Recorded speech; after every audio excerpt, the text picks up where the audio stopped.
Давайте взглянем на обновленный Audi Q8. Ведь недавно были обновлены Mercedes GLE и BMW X5. Что сможет ответить на это Audi? Что они сделали? Давайте взглянем вместе с Томасом в 4К, на весь экран, в полном объеме. Итак, у нас обновленная передняя решетка радиатора. Когда вы выбираете пакет S-Line, появляются эти формы в виде L. Все в более черном дизайне. Особенно если у вас есть опциональный пакет Black Package, которым также оснащена эта модель. Стандартная передняя решетка радиатора имеет больше вертикальных ребер внутри. Затем у нас двумерные кольца Audi. В принципе, Audi переходит на эту новую корпоративную идентичность. Также у нас есть новый цвет — Сахир Gold. Сахир — это пустыня вокруг гоночной трассы в Бахрейне. Это была самая подходящая футболка, которую я смог найти для вас сегодня. Также были обновлены фары. Здесь применена следующая логика. Обычные светодиоды, затем матричные светодиоды. И еще опционально матричные HD-светодиоды с лазерными фарами. Вы также можете заметить наличие лазерных фар, а также возможность выбора различных световых дизайнов спереди, чтобы придать вашему автомобилю индивидуальность. По бокам длина автомобиля осталась неизменной — 4 метра и 99 сантиметров. Q8, как уже упоминалось, является конкурентом X5 и GLE. Диаметр колес начинается с 20 дюймов и достигает 23. В данном случае у нас установлены колеса на 22 дюйма, то есть они не самые большие и не самые маленькие. Посмотрим, каков комфорт во время езды. В версии с пакетом S-Line расширители арок окрашены в цвет кузова, а в базовой версии они остаются контрастного цвета. В пакете Black также черные зеркала. Технически стандартная подвеска уже является адаптивной с обычными амортизаторами. Опционально, как и в этой модели, доступна адаптивная пневматическая подвеска. Это позволяет получить более широкий диапазон настроек между комфортом и спортивностью. Кроме того, автомобиль оснащен подруливающими задними колесами, которые могут поворачиваться на 5 градусов в противоположном направлении от передних колес. В модели SQ8 также предлагается система подавления кренов и спортивный дифференциал на задней оси. Новый дизайн задних фонарей также с OLED-светодиодами в нижней части. Это датчики приближения. На наших студийных кадрах, где было немного темнее, вы можете еще лучше увидеть, как они реагируют, и даже сзади вы снова можете выбрать индивидуальную светодиодную подпись в качестве дизайна. Я думаю, это крутая идея. Но опять же, это всегда опция, так что в базовой комплектации автомобиля этого не будет. Но в базовой комплектации верхняя часть получит обновление, а также эту светодиодную полосу. Еще раз, двумерные кольца Audi, а затем в нижней части такой контраст. Логотип Q8, а этот символ означает, что это пакет S-Line, а у SQ8 будет добавлена буква S. Что вы думаете об этом обновлении по сравнению с предыдущей моделью? Кто бы мог подумать, что светотехника станет таким сильным аргументом при выборе автомобильных брендов? Audi хочет подчеркнуть свое лидерство в области освещения. И вот почему они вновь применяют каскадные указатели поворота, по крайней мере в топовых комплектациях. И это еще не все, они также имеют впечатляющие светодиодные каскадные сегменты спереди. И это огромный успех для полиции фальшивых выхлопов. Большое спасибо от имени полиции фальшивых выхлопов за поддержку все эти годы. Потому что теперь Audi снова перешли от фальшивых выхлопов к настоящим. Вы всегда спрашиваете о местах, где мы снимаем обзоры. Сегодня нам повезло снимать за пределами Кейптауна. Так что особые приветствия нашим южноафриканским зрителям.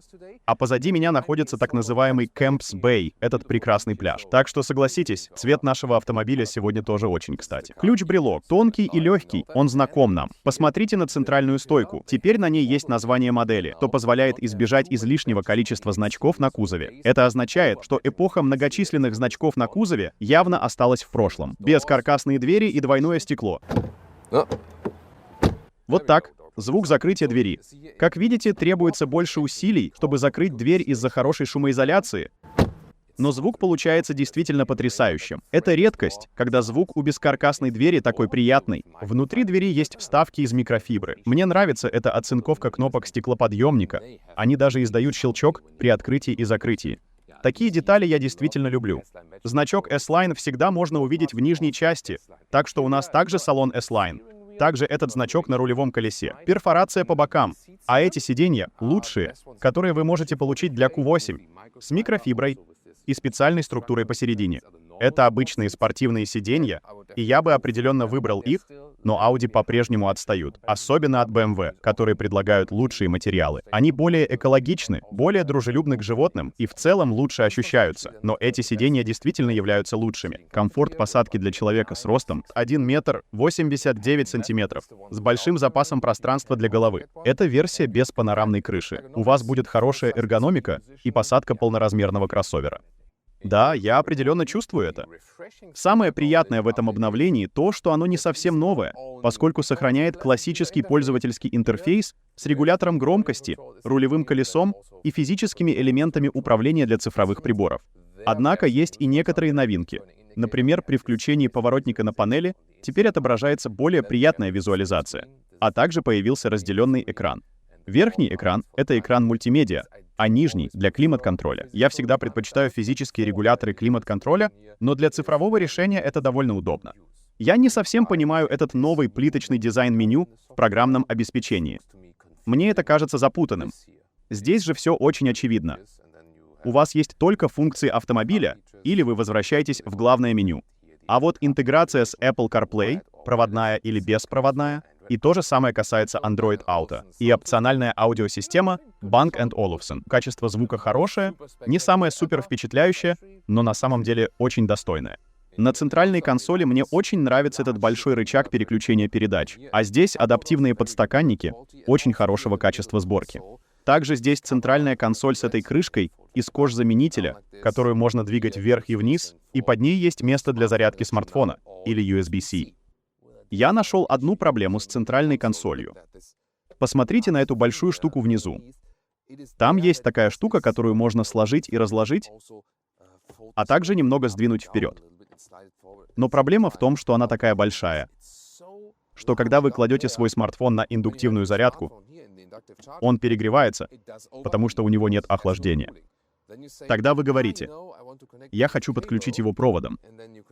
Вы подключаете его, например, так, а затем вам приходится искать, где здесь место для вашего смартфона. Если у вас большой смартфон, то вы можете раздавить его. Или же может произойти такое.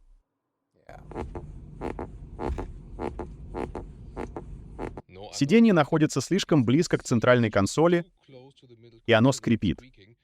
Либо отодвиньте его подальше, либо добавьте немного ткани на внешнюю сторону.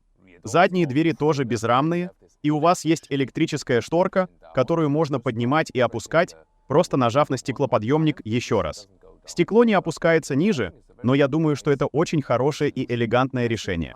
Когда я сижу позади водительского сиденья, у меня все еще остается достаточно места для ног. Эта платформа довольно крутая, и вы можете регулировать угол наклона сиденья. Это также способ полностью сложить сиденье для багажника, и вы также можете регулировать длину багажника, в зависимости от того, нужно ли вам больше места в багажнике или больше места для ног. Даже в средней части можно сидеть очень хорошо. По сравнению с Q7 это не слишком большой компромисс. Конечно, у Q7 немного больше места в багажнике, и возможен семиместный вариант.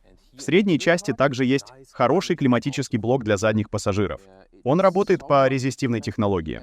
Но, опять же, у вас также есть хотя бы некоторые щелчки. Давайте посмотрим на размеры багажника. Электрическая крышка багажника. Ширина составляет около метра или 40 дюймов, а длина даже немного больше метра или 40 дюймов. Здесь вы можете видеть, что я уже сложил одну часть сиденья. Вы также можете сложить каждую часть индивидуально, но это нужно делать из задней части автомобиля. Единственное, что вы можете сделать, это опустить сиденье, чтобы было удобнее загрузить и выгрузить багаж, если у вас есть пневматическая подвеска. В передней части багажника есть еще одно небольшое отверстие, где вы можете хранить запасное колесо, если хотите. Что касается двигателей, то в Европе вы все еще можете получить 3-литровый дизельный V6. Во всем мире самым популярным двигателем является 3-литровый бензиновый V6 с турбиной 55 TFSI мощностью 340 лошадиных сил. Разгон до 100 км в час занимает 5,6 секунды. Этот двигатель поставляется со стандартным полным приводом Quattro с более мощной задней осью. Если вы хотите еще более быстрый автомобиль, то имеется SQ8 с разгоном за 4,1 секунды. Он оснащается 4-литровым V8. Разгон от 0 до 80 довольно быстрый и приятный. В полноприводной версии задняя ось принимает на себя больше нагрузки. Лия выступает в роли индикатора. Спасибо ей за это. Она очень хорошо позволяет почувствовать скорость, особенно если вы не ощущаете перегрузки на видео. Итак, в динамическом режиме пневматическая подвеска также становится немного жестче, и вы получаете больше обратной связи от дороги. Это довольно круто, когда дорога очень ровная, и у нас здесь красивые дороги с хорошим видом. Дело в том, что когда пневматическая подвеска жесткая в динамическом режиме, и у вас установлены колеса на 22 дюйма, да, это ощущается круто и спортивно. Однако в таком случае это также не самый комфортный опыт вождения при проезде через неровности. Так что это всегда зависит от состояния дороги. Как я уже сказал, здесь это абсолютно нормально, когда дорога не разрушена или что-то в этом роде, но я чувствую, что эта компоновка, особенно с большими колесами, снижает комфорт. Так что вы должны быть в курсе этого. В целом, это кроссовер со спортивным характером. Рулевое управление очень отзывчивое, без мертвой зоны. Я чувствую автомобиль очень хорошо. Мне это нравится. Машина отлично сбалансирована. Система подруливания задних колес помогает мне при движении на медленной скорости и не ощущается искусственной. То же самое касается и прохождения крутых поворотов. Снова отмечу баланс и управляемость автомобиля. Это то, что мне очень нравится. Ассистенты вождения на этой проселочной дороге еще более важны. Но могут ли они удержать автомобиль в полосе движения, даже если дорога извилистая? Пока что все отлично. Теперь поворот направо. Я всегда сохраняю контроль над автомобилем. Видите, здесь машина не увидела полосу. Может быть, это связано с тем, что одна линия желтого цвета, а другая белого. Так что да, никогда не доверяйте ей на 100%, и в основном она используется для целей автобана. Но мне нравится пробовать ее и на проселочных дорогах, потому что очень-очень хорошие системы справляются с этим и в этом случае. Это хорошая система, но вы видите, что в какой-то момент у нее тоже есть свои ограничения. Кстати, если вы хотите переключиться обратно, например, вы можете нажать на нижнюю часть, не самый лучший выбор для выбора режимов вождения, или вот так, нажать на экран. Да. Тогда вы можете перейти в режим комфорта. В режиме комфорта подвеска становится немного мягче, а рулевое управление становится немного легче в целом. Так что это, наверное, самая повседневная настройка, я бы сказал. Она все еще ощущается как спортивная, и я бы определенно установил подвеску в режим комфорта, потому что иначе она становится слишком жесткой на неровных участках и так далее. Итак, для меня классная вещь заключается в том, что, хотя это большой и тяжелый кроссовер, благодаря отличной развесовке он всегда ощущается несколько более легким и простым в управлении. Здесь мы едем на очень медленной скорости. Я больше чувствую заднюю ось, но, учитывая наличие подруливания задних колес, реакции машины кажутся очень естественными. Так что мне всегда нравилось ощущение от вождения Q8. И обновленная версия здесь на самом деле ничего не изменила. Для меня, конечно, довольно странно ехать с рулем слева при левостороннем движении. Обычно бывает наоборот. Руль справа с левосторонним движением и наоборот. Но в конце концов привыкаешь и к этому. Все это добавляет опыта. Что касается изменения температуры, то во время движения это сделать не так уж и сложно. Как я уже говорил ранее, хотя она и цифровая, вы можете сделать это довольно хорошо, даже во время движения, хотя для физического управления никогда не нужно отводить взгляд от дороги. Ощущение тормозов также очень приятное, так что вы всегда точно знаете, что делаете, когда хотите замедлить ход или отрегулировать громкость. Мне нравится этот классический пользовательский интерфейс автомобиля. Вы также можете использовать подрулевые лепестки переключения передач, чтобы переключаться вниз самостоятельно, например, для торможения двигателем при длительном спуске с горы, или если вам нужно больше оборотов в минуту, а затем вы можете сразу же разогнаться. Что касается звука двигателя, то мне приходится признать, что он стал тише, но это связано с новыми сажевыми фильтрами, которые также отлично удерживают частицы. Опять же, для версии США все будет немного иначе. Так что, если бы я мог что-то предложить, я думаю, что несмотря на пневматическую подвеску, иногда на неровностях дороги она слишком жесткая. Так что можно с этим поделать? Даже если вы находитесь в режиме комфорта, единственное, что вы можете сделать, это выбрать меньшие колеса. Не обязательно самые большие, которые установлены на этой машине. Но я думаю, что 20 или 21 дюйм 21, возможно, это лучший компромисс, чтобы сохранить стильный вид, но получить немного больше комфорта при движении. Итак, мои впечатления от вождения на Chapman's Peak Drive. Если вы когда-нибудь окажетесь в районе Кейптауна, обязательно проедьте по этой дороге. Это одна из самых красивых дорог в мире. Здесь главное — наслаждаться живописными видами. Обзор изнутри салона на внешний мир довольно приличный. Я хорошо чувствую, где заканчивается автомобиль с каждой стороны, что не всегда бывает с новыми автомобилями. Даже если посмотреть назад, в зеркало заднего вида, никаких проблем нет.